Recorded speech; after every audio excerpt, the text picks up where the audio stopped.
इसकी बात सुनो पैसा बनाओ, इसकी बात सुनो पैसा बनाओ। जिन लोगों से मैं पैसा मांगने गया कि सर थोड़ी सी हेल्प कर दो, लोगों ने मेरी हेल्प नहीं की, क्योंकि वो सब कहते थे भैया नाकामयाब आदमी को कोई पैसा नहीं देता। और आज वही लोग हैं जो मेरे से कहते हैं कि दीपक भाई प्लीज़ मेरा पैसा मैनेज कर दो, दीपक भाई हमें अपने साथ बिठा के ट्रेड कर लो। और मुझे ये समझ आया कि मार हूँ, और आज आपके साथ मैं अपनी जर्नी एक टाइमलाइन शेयर करूँगा, जिससे कि शायद आप लोगों को कुछ सीखने को मिले।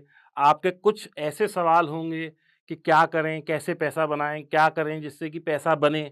वो सब चीज़ें मैं आपको बहुत ही आसान भाषा में, कोई टेक्निकल चीज़ें नहीं, बहुत आसान ज़िंदगी से जुड़ी हुई चीज़ें आपके साथ शेयर करूँगा, जिससे कि आपको ऐसा लगे कि हाँ, ये तो मेरे साथ ही हो रहा है, मैं ही हूँ, क्योंकि मैं भी आप में से ही एक हूँ। ये बात है 2015 की, जब मैं पिछले 20 साल से सिरेमिक कलर का बिज़नेस कर रहा था, केमिकल्स का बिज़नेस कर रहा था, और वो बिज़नेस मेरा किसी वजह से बंद हो गया।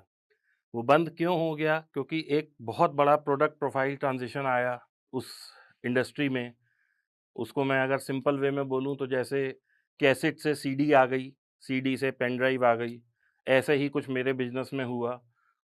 मेरा कैसेट का बिज़नेस था, सीडी के पैसे नहीं थे, इसलिए हमने उस बिज़नेस में घुसने की कोशिश ही नहीं करी, और शायद ठीक भी हुआ, क्योंकि आगे चल के मुझे ऐसा लगा कि भई उतना हम प्रॉफ़िट नहीं रियलाइज़ कर पाएँगे और उतना हम उसमें पैसा नहीं बना पाएँगे, जितना कि एक बिज़नेस में होना चाहिए।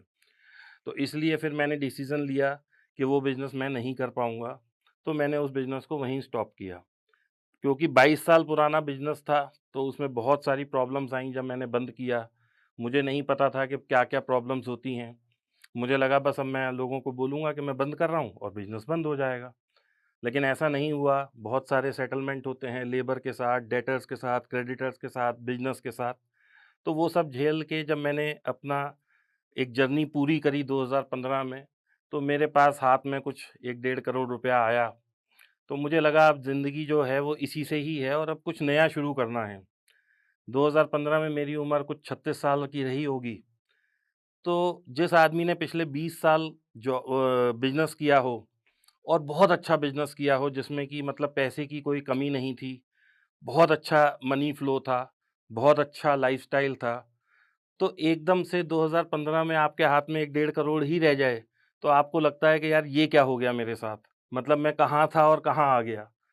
लेकिन ज़िंदगी में हार नहीं मानी, सोचा कुछ करेंगे। जैसे ही सोचा कुछ करेंगे, तो वैसे ही बहुत से लोगों ने नए-नए आइडिया दिए, जिसमें कि किसी ने कहा आप एक रेस्टोरेंट खोल लो, फूड बिज़नेस बहुत अच्छा है। सोचा यार ये तो बड़ा लुक्रेटिव बिज़नेस है। एक हम किसी ठेल पे जाते हैं या हम किसी कियोस्क पे जाते हैं या हम किसी स्ट्रीट वेंडर पे जाते हैं, तो हमने वहाँ से गणित लगानी शुरू कर दी कि यार इसकी तो रोज़ की 10,000 की सेल है, ये तो रोज़ घर